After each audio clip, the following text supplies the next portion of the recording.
orang.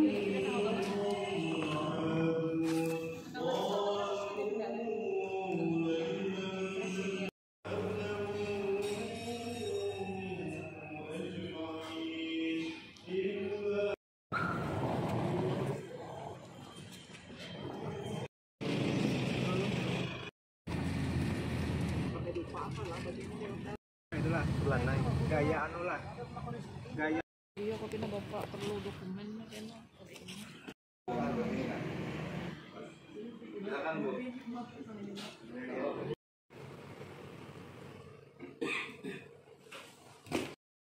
Kepala bagian yang kami hormati, Kepala Sekolah Madrasah Aliyah Al Ustaz Dedi Hakimian, yang kami hormati Kepala Sekolah Staf Pengasuhan Santri, dan yang kami hormati Kepala Mankota Palangkaraya Haji Ahad Fauzi SAG MSI.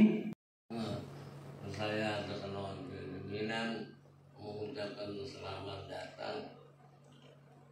Mudah-mudahan kedatangan berpikirannya maju, tidak mau jalan di tempat, harus ada perubahan dari hari ke hari, dari tahun ke tahun.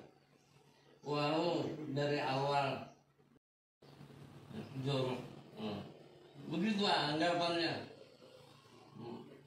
Tapi kita bukan sebagaimana anggapan orang maupun artinya kalau kita dibantu atau tidak dibantu untuk maju bergerak hidup itu kemandirian.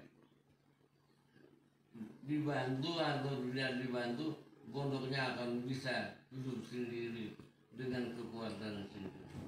Itu namanya kemandirian. Maka oleh karena itu kita pondok ini betul-betul diawali dengan mungkin 1 atau 2, tetapi terus meningkat. Mungkin kebayang mendengarkan kalau saya udah biasa bicara, tetapi mohon maaf kalau ada mungkin sepatah atau 2 patah kata, sembari mungkin bapak-bapak dan ibu-ibu sekalian bisa. Saya terus terang bersabar salah orang di pernah salah. Nah, jadi ulun langsung saja. Ini tadi yang jelas kami ucapkan terima kasih dulu sebelumnya yang sebesar-besarnya atas diterimanya kami di pondok ini dalam rangka belajar kaji tiru, karena rencana kami akan membuka kelas berasrama. Jadi itu rencana membuka kelas berasrama. Ada 1 kelas yang kami jadikan, kebetulan kami diberi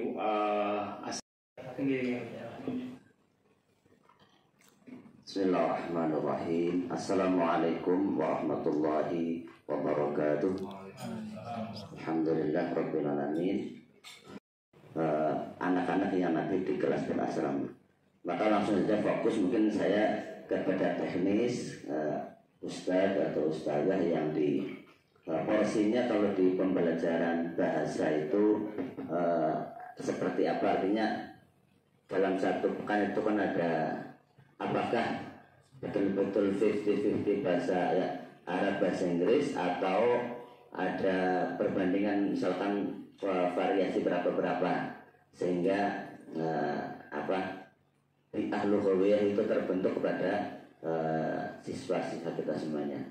Kemudian saya juga beberapa teman memang ada yang saya kenal punya latar belakang pondok kantor, memang disiplin luar biasa. Cuman nanti mungkin kita mohon tips atau triknya supaya anak-anak itu kami bisa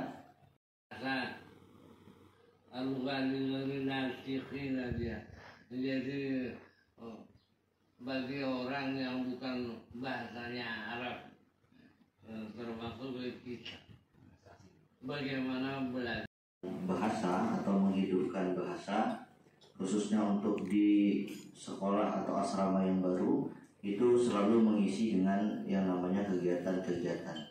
Nah, jadi kita ini ingin membentuk yang namanya bi'ah lugawiyah atau language environment istilahnya. lingkungan bahasa. Di dalam membentuk lingkungan bahasa ini yang pasti yang pertama harus ditegakkan yang disampaikan oleh Bapak pimpinan tadi adalah yang namanya disiplin. Jadi disiplin adalah tonggak yang utama dulu, yang pancangnya. Lalu yang untuk bisa membangun yang sisa-sisanya atau fondasinya adalah kegiatan-kegiatan yang ada di asrama, seperti ada taksimul mufrodat, pembagian kosakata, ada kegiatan muhadharah atau public speaking, ada juga yang namanya kegiatan muhadasah, conversation, percakapan sehari-hari, ada juga kegiatan ekskul-ekskul yang lainnya juga perlu, seperti darsul idofi atau pelajaran tambahan, kursus bahasa Arab, bahasa Inggris. Lalu ada juga kegiatan mungkin latihan debat, diskusi, itu penting juga.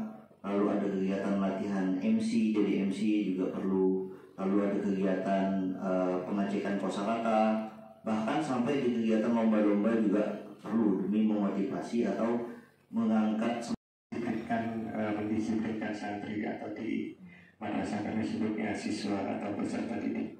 Mungkin kawan-kawan dari pondok mungkin bisa berbagi bagaimana kiat-kiat untuk menerapkan disiplin.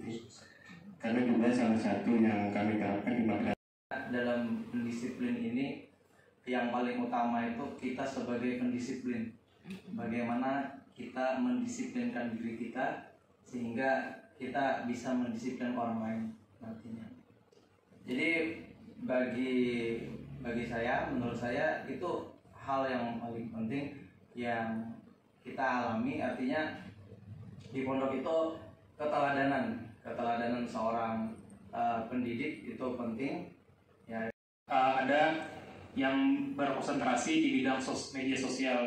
Jadi kita ini alhamdulillah juga di samping adanya terbentuk suatu pelatihan, suatu kaderisasi juga. Maka sebelum kita itu memposting ataupun mempublikasi konten di media sosial, tentunya harus ada yang namanya kita cross check dulu, apakah ini sudah sesuai dengan standar identitas lembaga kita gitu kan.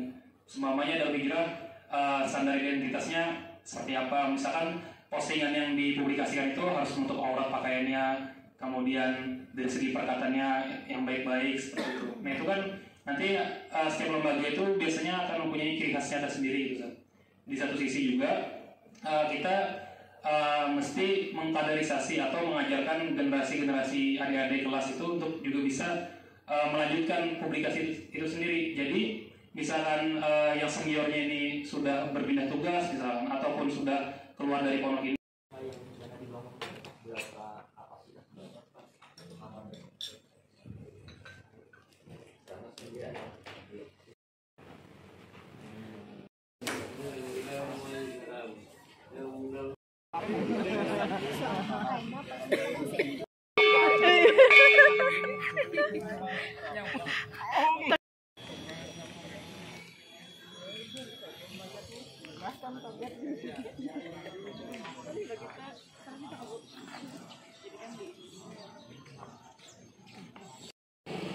Ada hormat loh jadi